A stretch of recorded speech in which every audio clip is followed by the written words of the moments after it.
ole tun tuma chuan ol sam te a thlai chaw siam dan ka ron tilang do na ni thlai chaw kan an ti hi lấy trà cái này thì khai mấy NPK hi lấy trà mình anh run mang sắc hộp mày thì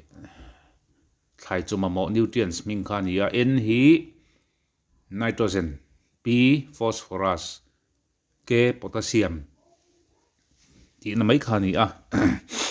thì chuan tuần trong mãi hiền NPK gì ngã khan P lệ K siam ol sam te siam dan ha kanon tilang do ani an tho chu hei le ma kan huang hian pi hian azung lampanga zunga ti tha a ke hian a than ati tha a chu tiang chuan ani hem emi ringot hi ni lowa than ti tha azung that na ti ne ringot hi ni lowa a ra thlengin effect ani a par thlengin par chi hawate ra chi hawate effect vek ani hemi nutrients pan hi hin tlak sam chuan poi ani kan thei ra te kan thlai ra te a lo moi lovin a lo tui lo te a lo ra tha lo te a lo hut kan ti te kha lo thleng thir ani ma sa zo ka chuan phosphorus tang kai na kan no sei do na phosphorus hi primary nutrients kan ti thlai na ma mo cho pathum NPK ji nga khan alaya anda apoi mo maya phosphorus hi phosphorus kan thlai na tlak sam chuan lo lan dan tur chu hemi a vein an ti tu na kan huang hen tomato vein he tomato na ni a tomato vein hemi hring duk bik kan ti don nge purple bok bon rong khan lo in rin rai do na ni chuan an hna hrim hrim a hian a hna no lampang hi bok bon rong kan tiang khan a pol thina chu phosphorus la cham khan ta ni chuan balhla chuan tiang hian a hna hi a chuar de utupa a thler sunga chuan bok bon rong khan a pol tho ani chuan tumbu kha om tha thei lo bok ani chuan thei lampang chi ve thunga chuan a pila cha a chung kha a ko hurta ni a kota a huta tuya nga lova enge khateng khan atui lo kan ti tong khan thei kha atui lo ta ni chuan potassium kan lo sei lenga potassium tla cham ve thung chu a nga hi kan hmuang hena eng a ro that thin ani hei a ro that thin ta heng hui potassium tla cham kan tiang kha lo ni ve le ta ni chuan thei le thlai lampang thlai ra lampang chuan a effect ve thung chu hi a ra te a ra tam lova a ra hi min thalo thin ani tin a ra hi mel hem kan ti nge nei ran nung ei ni chi si lawang chi kha om du khop mai kha tiang kha lo theng thin ani thlai ra kha risel thei lo top mai nga ra tam thei lo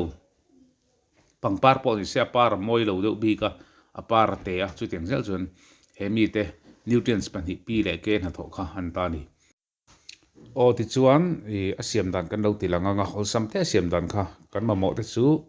ni hoi kan ti ramatam thin kha dai vela tam thin kha am han thei a chu adot le a chuan cho chi khon na nu mo cho chi khon na nu a fe ang kha a tha boka ti chuan heng bekang kan ti te bin kan ti ho reng tiang ho be lampang chi kan zut na kan khon na kan vuak na nu a fe kha a tha bok ani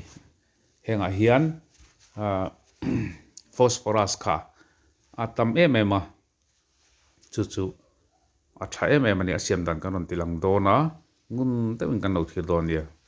poi mo ma sapera chuan phoro that tur ani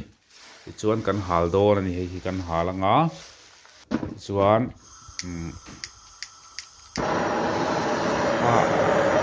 rem chan ta ti khan a kang rem chan ta ti khan tuing kan lei hlum do ani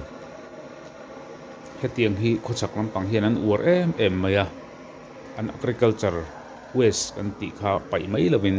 tiang hian lei tha an siam thin ani sei tong khan phosphorus le potassium kan thlai ten kan thei ten kan pangpar ten atla chamani chuan ani turang khan thei lo ani chu wangin poi mo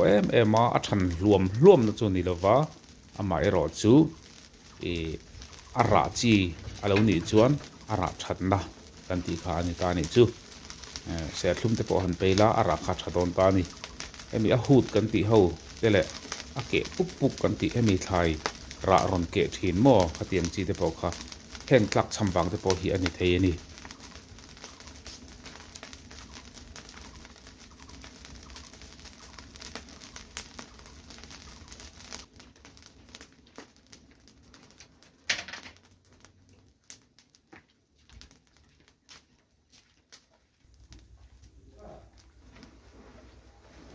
ti khan kan lei hlumanga kang bang ho zong mei hol ho kha kan la khom dor ani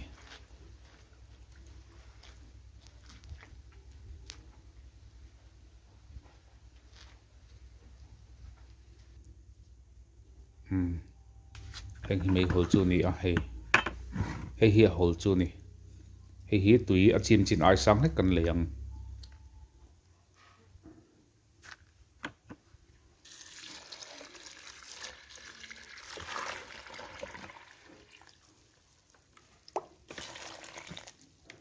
ti khan kan lei ta hei hi phosphorus kan ti kha om nge om lo kha phosphoric acid kha om em ti kha kan en don ta ni hemi mang hin kan don a hei hi online a po cha thei ni a ti hian an hoi hian control na ti ve me ang o pH ti a khon kan danga pH kan da khon a thur le thur lo kha kan en thei don ta ni hemi en na khol hian thil tui lam en thei lo wa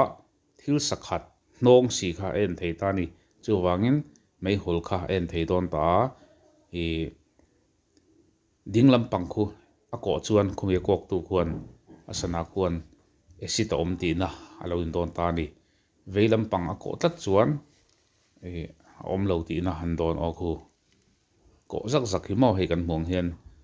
ni chuan phosphoric acid kha a om ti nan ta ni hei mol mang te a hret ve thei dan chu ni mai thil tui lam en na ni lowa chu wain kar deuh te ngai en don hi chuan hei pakhat hei ve thunga ro chu i test paper kha ni a pH level hei hian thil tui lam en thei thung ta ni ta chuan potassium le calcium kha i base an nia base ti om je chu alkaline an ni ve thung ta a alkaline kha om ve em ti kha atu ya hian kan en ve thung don ta ni tuna chat kan hmuang hian a hemi a bokbon rong lampang hi alkaline ani a hnuai lampang a sen hi acid an ta ni ti chuan hei test paper khan ta a test paper ka ti mai a test kit chu atu ya hin kan chianga tuna hin lekha eng ani a kan chianga potassium le calcium kha awm ani chuan aron bokbon rong deuh ngal do ni pen tui pol rong mo khateng kha hei kan ti thala chinang pakhat